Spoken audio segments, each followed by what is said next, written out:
Então, hoje nós vamos começar a ver a sucessão legítima dos descendentes, tá? Então, em todos os casos aqui, vai ter filhos, netos, bisnetos, ok? Nós não vamos nem chegar, nem falar dos descendentes, tá?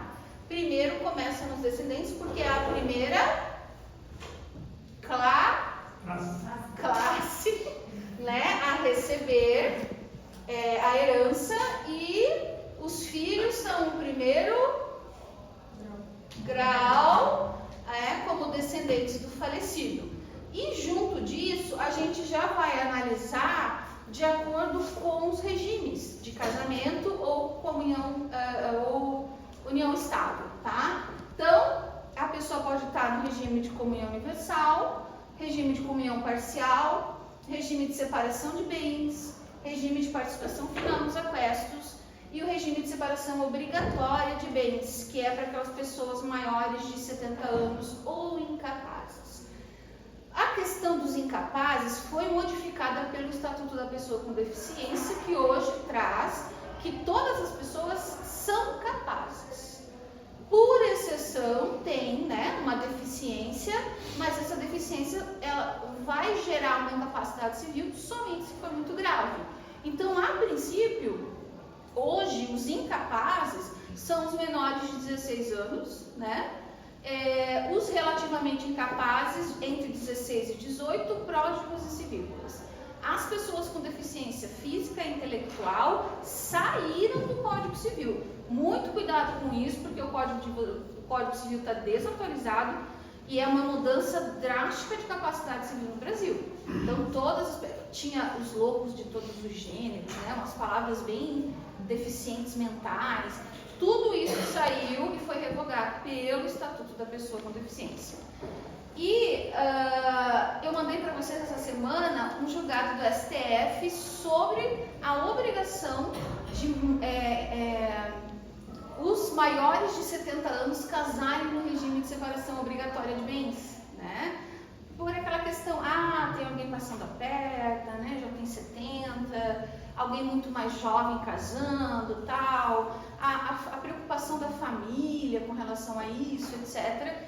E a tendência não terminou, salvo engano, achei que tinha terminado, mas é de julgar novamente. O STJ já tinha julgado inconstitucional, agora o STF vai julgar inconstitucional, aí a gente vai ter que riscar mais esse artigo lá na parte de separação de bens, tá?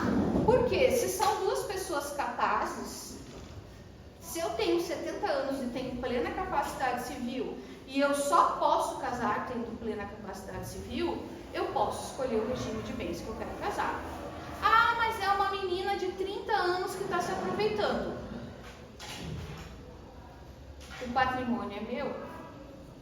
E ninguém também é tão... Tem pessoas que caem em golpes, claro, mas também tem aqueles que não estão nem aí. Sim, é de 30, é isso aí mesmo, né? Então, se tem capacidade civil, poderia casar.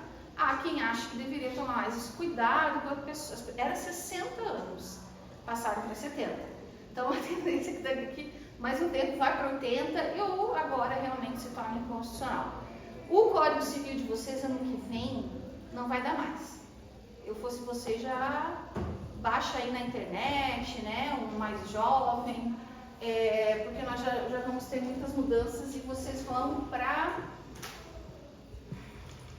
direito das coisas com a Maria Ângela, né, achando que isso aqui é difícil. Vamos lá. Sucessão dos descendentes. A primeira é bem fácil, não vamos colocar cônjuge, nem companheiro, tá? Só tem o decujus e os descendentes, né? A gente conversou ontem, aqui temos os 3 filhos do decujus vivo. A parte dele, no caso, é 100%, né? Vamos lembrar que aqui ele não está casado, pessoa viúva, pessoa divorciada, pessoa que... eu não escrevi aqui. Pessoa que já está separada de fato há mais de 2 anos, né? Já tem separação judicial antes do divórcio, ou seja, não tem mais cônjuge nem companheiro. Então não tem mais meação, já foi feita, certo, lá no divórcio, né? Ou no inventário da viuvez, etc. parte dele, os 100% dos bens do falecido, vão descer para os filhos. E eles vão herdar por cabeça, tá? Porque vai ficar, né, 1/3 para cada um.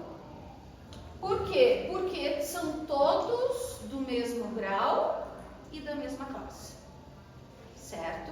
Aqui não tem muita dificuldade.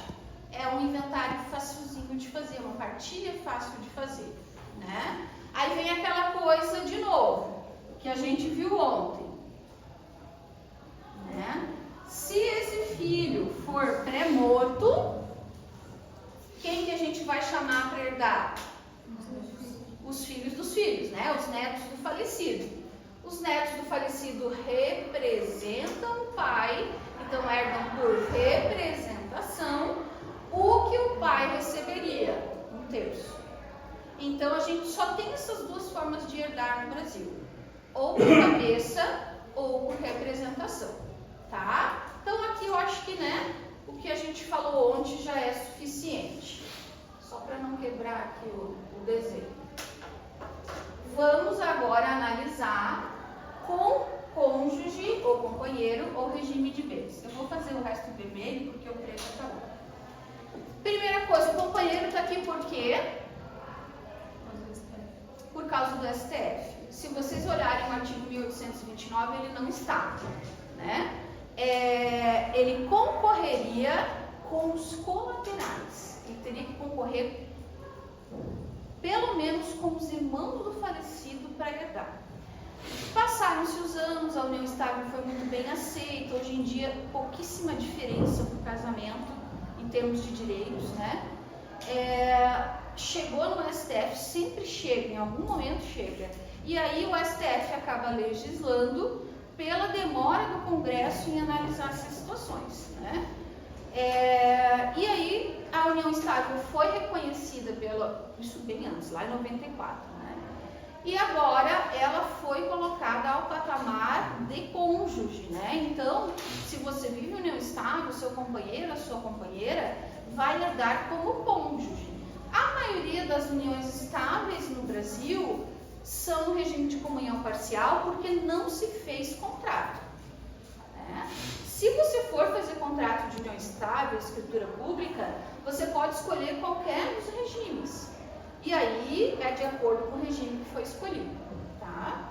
O mais fácil, que a gente até já falou ontem um pouquinho, é o regime de comunhão universal. Aquele, a princípio, né, onde tudo se divide, o que tínhamos antes de casar com o que a gente tinha, né, adquirido depois do casamento. Vamos dizer então que eu faleci, meu marido está vivo, regime de comunhão parcial. Já vimos que esses têm direito a, que tem um nome bem bonitinho, meação. Então aqui temos meação.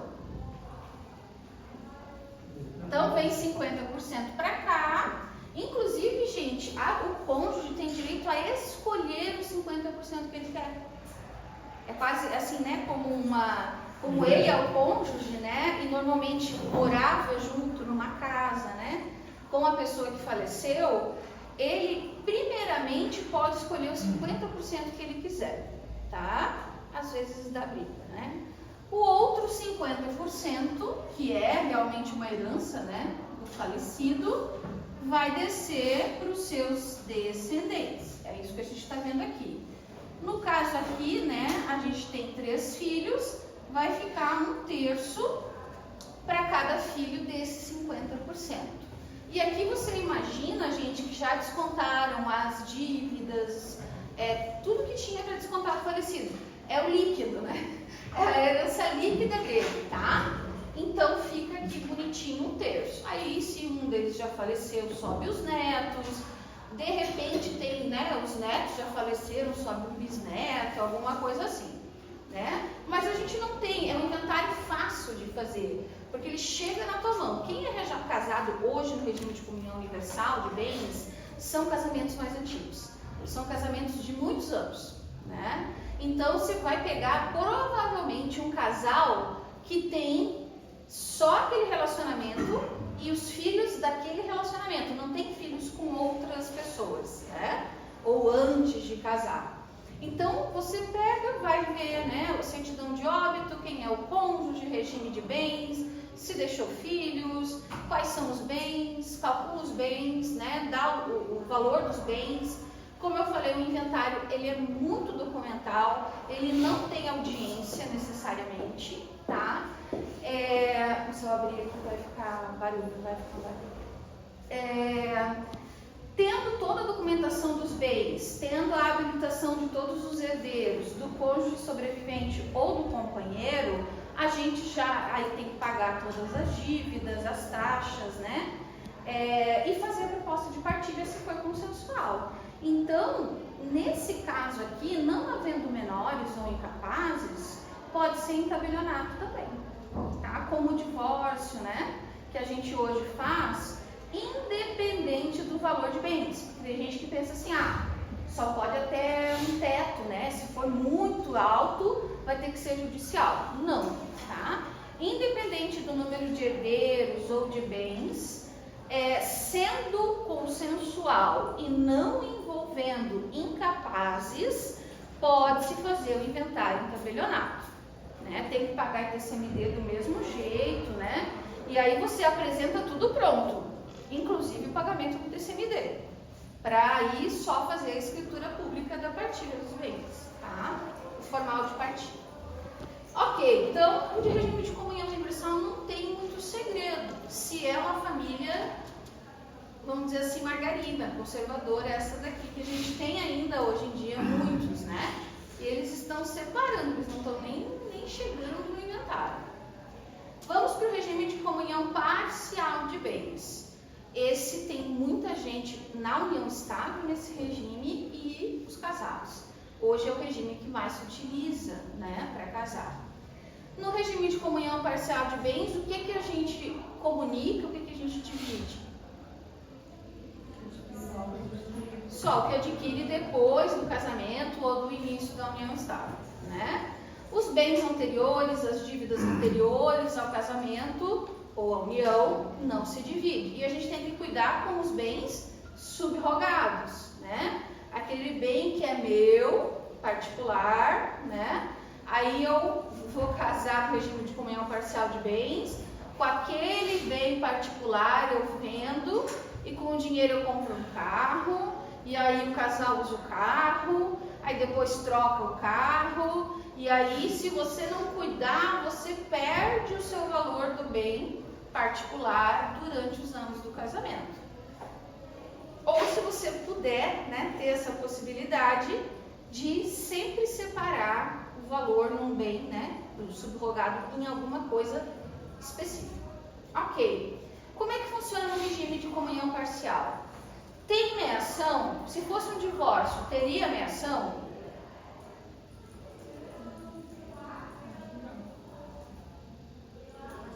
Tem. Tem meação do quê? Do que foi adquirido durante o casamento. Então, são os dois regimes que têm meação. Comunhão universal e comunhão parcial, tá? Então, também tem a meação. A única diferença é que não é de tudo. É dos bens adquiridos onerosamente durante o casamento. O que é que não vai entrar? Doações, heranças, bens particulares, tá? Então, vai ficar de novo 50% para o companheiro ou cônjuge, né, dos adquiridos durante o casamento, e 50% dos bens do falecido vai descer para os filhos, tá? E aí começam as exceções, né? E os bens particulares do falecido? Que ele tinha antes de casar em comunhão parcial, que ele foi subrogando em outras coisas, fica para quem?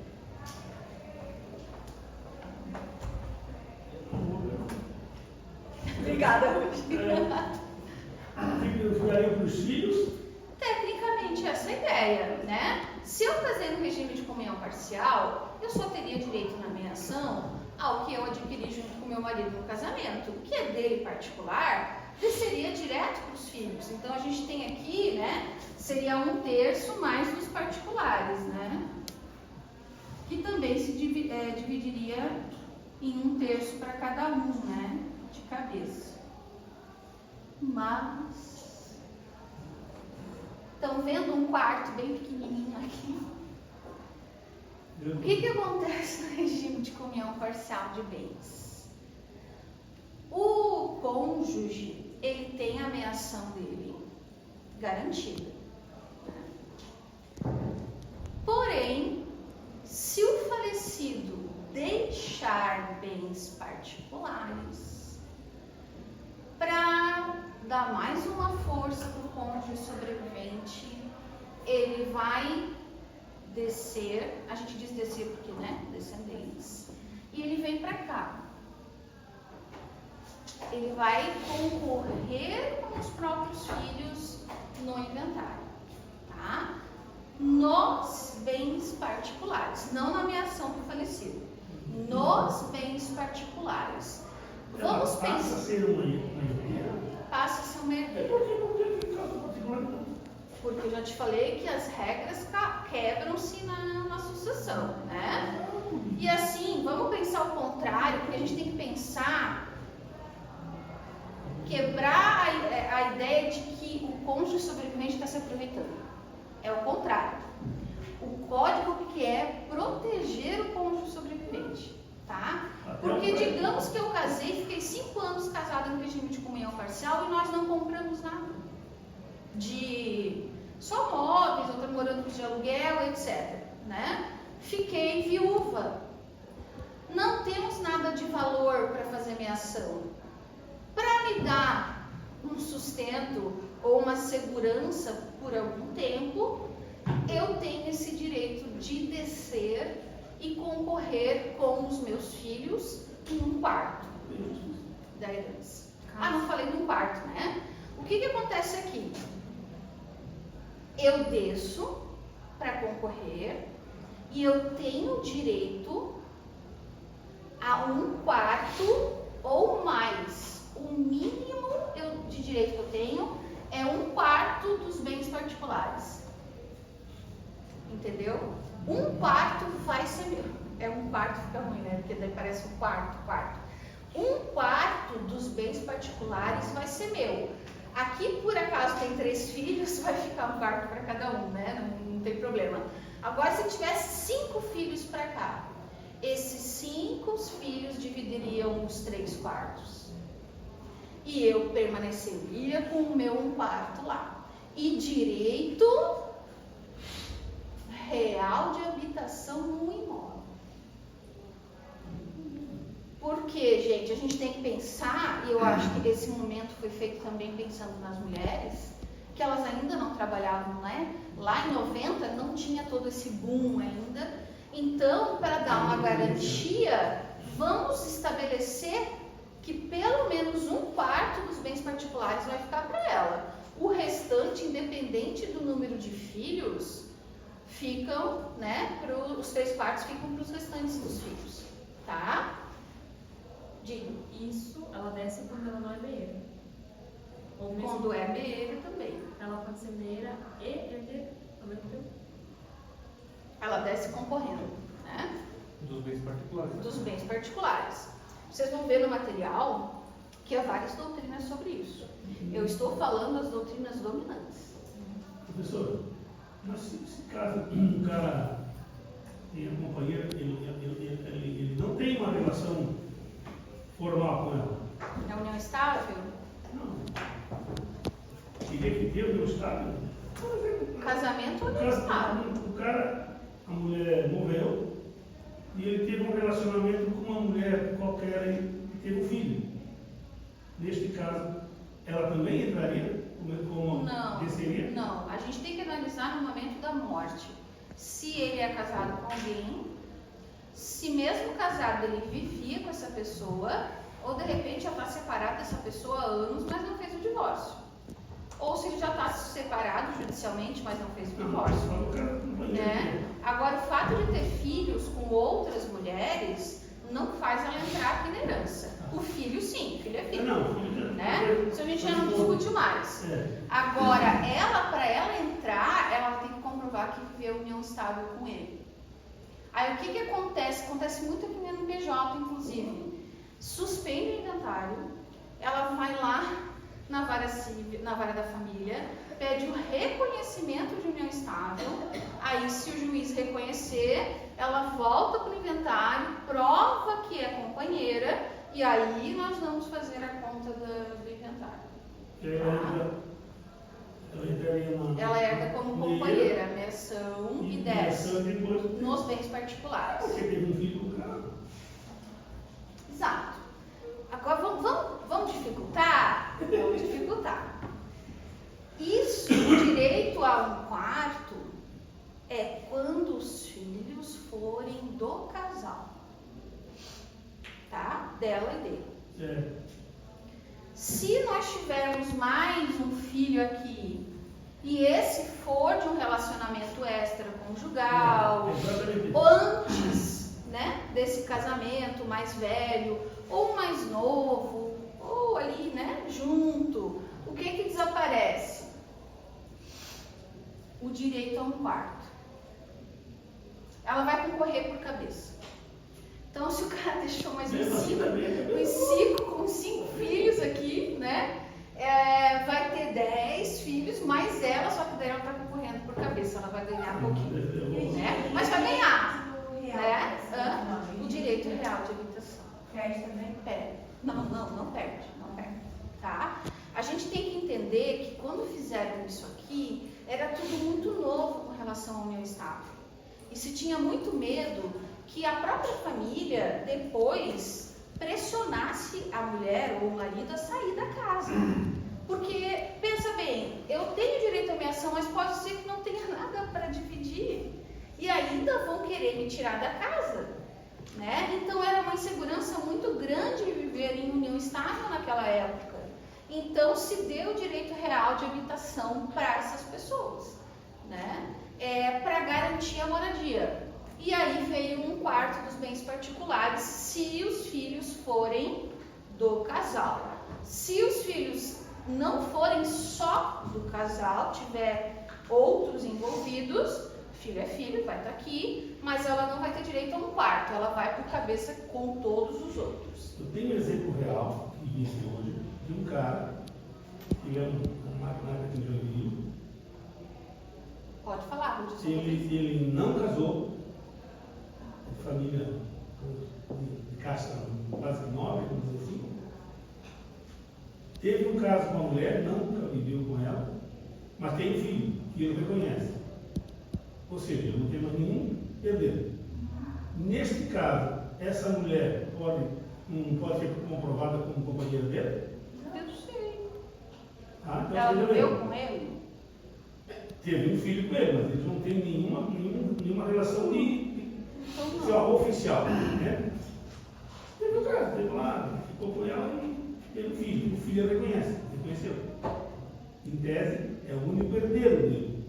Mas eu acho que olhando isso agora, ela também passa a ser herdeira. Não, só se ela.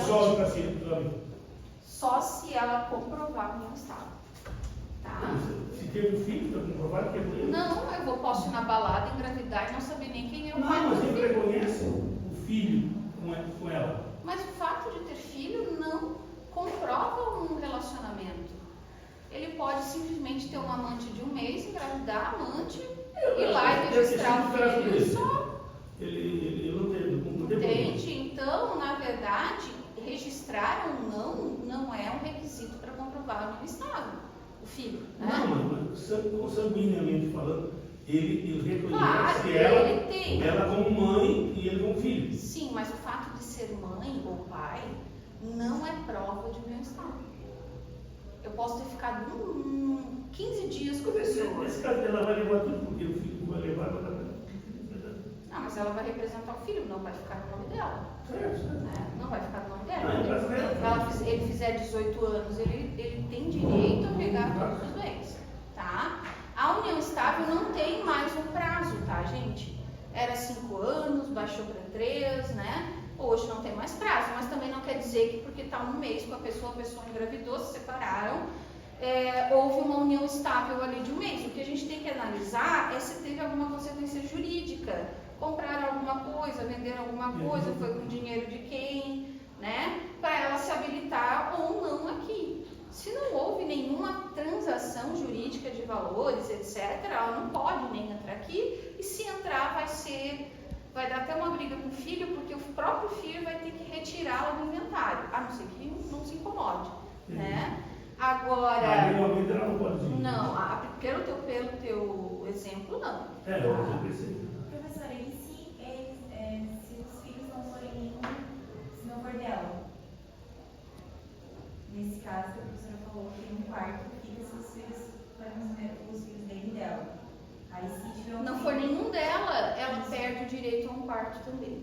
Ela herda por cabeça, mas ela não vai ter um quarto do direito garantido. também fica com direito dela. Exato. O real a gente segura, tá? Segura se ela quiser, né, gente? Porque se ela receber bem, tá na casa do companheiro, que era só dele, de repente ela vai querer sair mesmo para não se incomodar, né? Os filhos vão vir em cima, querem vender o bem, ela tem para onde ir, é muito caso a caso. Agora, se é uma pessoa que tem poucos bens, só tem lá a casinha para morar, os filhos, os 4, 5 filhos em cima para vender aquilo ali, né? Pelo menos até a venda, se ela, né, tiver para onde ir, ou às vezes eles negociam, a gente paga um aluguel num local mais barato para a gente poder vender esse imóvel e dividir, né, por um determinado tempo, alguma coisa assim, só para não deixar a pessoa sem moradia, quase uma garantia de um bem de família temporário, assim, tá? Professora, tem alguma situação onde o direito real de moradia é perdido? Bom dia. Olha, eu vou dizer o contrário. No regime de comunhão universal, a gente nem discute, porque tem, né? Tudo, né? No de parcial, sim. Nos outros, não. Tá? Mas os outros não seguem as regras de quando existiam os dois vivos, de quando os dois estavam vivos. Vamos lá. Regime de separação de bens. Qual é a regra geral do regime de separação de bens? Nada comunica. A gente vai casar, o que cada um tem é de cada um administra, vende, etc, né? E é o divórcio mais fácil de fazer, porque não tem nada para divorciar a princípio não tem nada para divorciar de partilha, né? Partilhar de bens. E se um deles falecer? Lembra as injustiças de ontem que a gente comentou? Vamos lá. Regime de separação de bens. A pessoa tem direito à meação? Daquilo. Não. A partir de agora não tem mais meação. Porque no regime de separação de bens não se comunica nada. Nem o que tinha antes ou depois do casamento. Então não tem meação.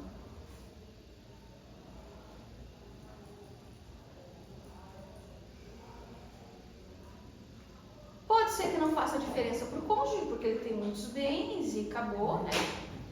Mas o Código Civil garante que ele desça para concorrer com os filhos do falecido. Que ele não teria direito, se fosse só um divórcio, a nada, tá? Então, por não ter direito à meação, a pessoa que casa no regime de separação de bens, ela desce também e vem aqui para concorrer com os filhos do falecido, tá? Ah, meu Deus, mas poxa, escolhi separação de bens para não comunicar nada, nem em vida nem em morte. Em morte, comunica. Comunica não, né? Concorre, tá? Por quê? Ah, meu Deus, que injustiça. Vamos de novo fazer a alteração, quebra do pensamento. Não é injusto se o cônjuge sobrevivente tem pouquíssimos bens. Casou no regime de separação de bens, que, como eu digo, tem que ser para rico, senão não faz sentido, né? Mas, ou perdeu, faliu, sei lá, a empresa, alguma coisa assim, e está numa situação ruim, né? Então, pensou a lei, ok, vamos deixar um negocinho para ele.